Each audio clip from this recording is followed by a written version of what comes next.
ব্যাগপত্র সব গুছিয়ে নিয়েছি। এই যে মোটামুটি গোছগাছ কমপ্লিট। আর শুধু চেনটা আটকালেই বক্সটার মুখ বন্ধ করলেই হলো। আমার পিঠে একটা ব্যাগ থাকবে, ছেলের পিঠে একটা ব্যাগ থাকবে, আর ওর বাবাকে এই অ্যাটাচিটা ধরিয়ে দেবো হাতে, আর তার উপরে যদি একটা ব্যাগ হয়, ব্যাস। এই যে যেমন বলা তেমন কাজ, বলতে না বলতেই আমরা বেরিয়ে পড়েছি।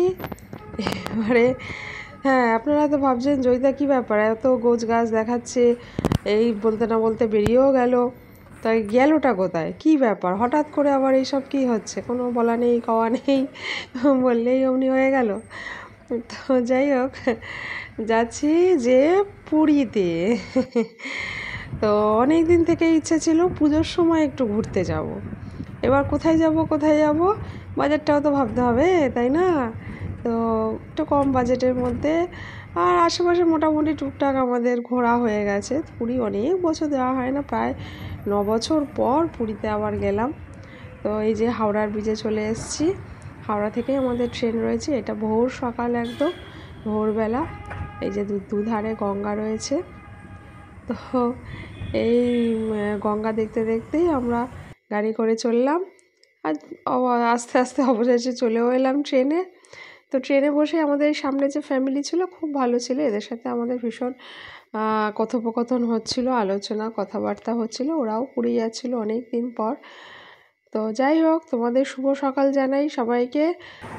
শুভ সকাল ব্লগার জয়িতা চ্যানেলের একটি নতুন ব্লগে স্বাগত জানাই সবাইকে। আশা করছি সবাই ভালো আছো, আর আমরা তো এখন মোটামুটি ভালোই আছি, বুঝতে পারছি, যার জন্য ঘুরতেও যাচ্ছি। আর এই যে কি সুন্দর ভিউ নাজারা, আহারে মন ভরে যায় গো। আহ হ্যাঁ, এর মধ্যে একটা খবর মানে একটু সংবাদ আছে, সেটা হচ্ছে আমার শরীরটা কিন্তু খুব একটা ভালো নেই। মানে আমি যে খুব ভালো শরীর নিয়ে যাচ্ছি সেটা কিন্তু নয়। সর্দি লেগেছে, ভীষণ ঠান্ডা লেগেছে, আর তার সাথে জ্বর, একদম 101 কি 102 জ্বর পর্যন্ত উঠে যাচ্ছে। মানে কি বলবো, গোছগাছটা আমি ঠিক করে পর্যন্ত করতে পারছিলাম না, এত শরীর, মানে জ্বর হলে যা হয় শরীরটা কেমন করে, কেমন হয়ে যায়। তো সেই সব করতে করতে আমি গোছগাছ ঠিক করে করতে পারছিলাম না, কোনো রকমে করতে হয় তাই করছি। খাবার দাবার কিছু বানিয়ে নিয়ে গেছিলাম ওই দিনটা ট্রেনের জন্য, বাকি দিন তো পরে তো লোকাল থেকে খাবই। আর এই যে বলতে না বলতে চলে এসেছি।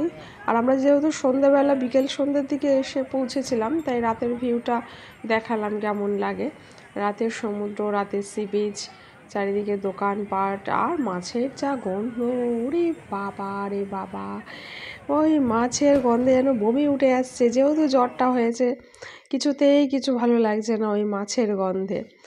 তারপর আমরা একটুখানি এই চেয়ারগুলো পাতা থাকে এখানে বসলাম, কিন্তু এই চেয়ারে আবার ফ্রিতে বসা যাবে না বাবা, অত পারমিশন নেই।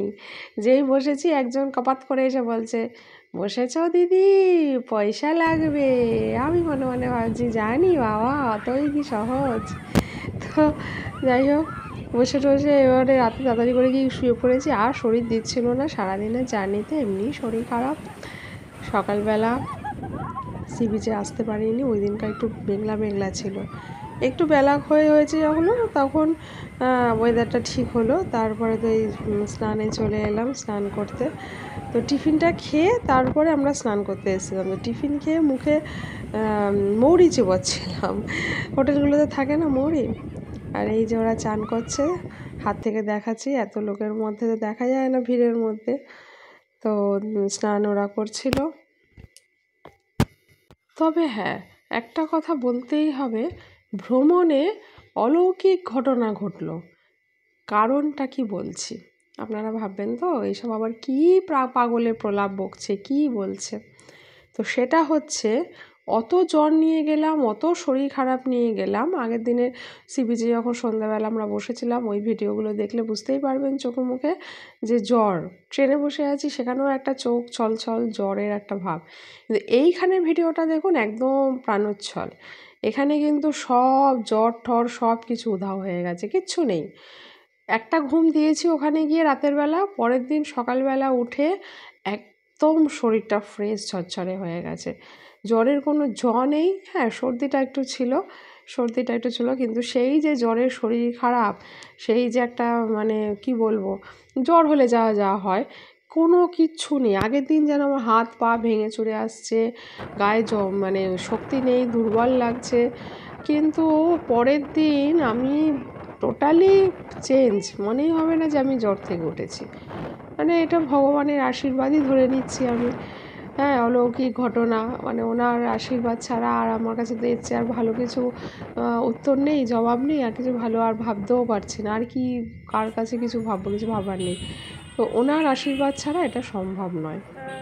যাই হোক, আমি এটাই এই ভেবেই চললাম এগিয়ে। তারপরে তো দুপুরবেলা মানে স্নান টান সেরে এসে চলে এসেছি এই জগন্নাথ মন্দিরে ওনার দর্শন করতে, পুজো দিতে।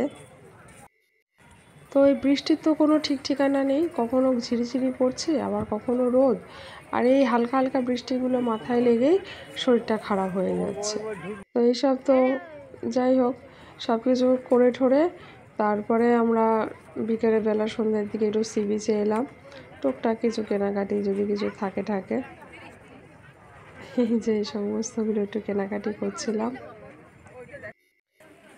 তারপরে এটা আবার পরের দিন, মানে 2-3 দিন ছিলাম, তো কত আর ভাগে ভাগে ভিডিও দেব, যেটুকু মেন জিনিস সেটুকু এই ভিডিওতে দেওয়ার চেষ্টা করলাম।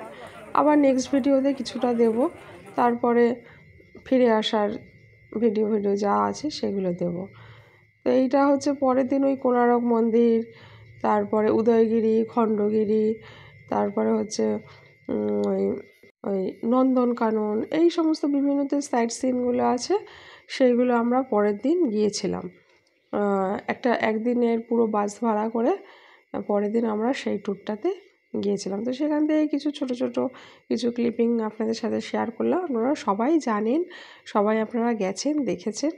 তো আজকে এরই সাথে ভিডিওটা এন্ড করব।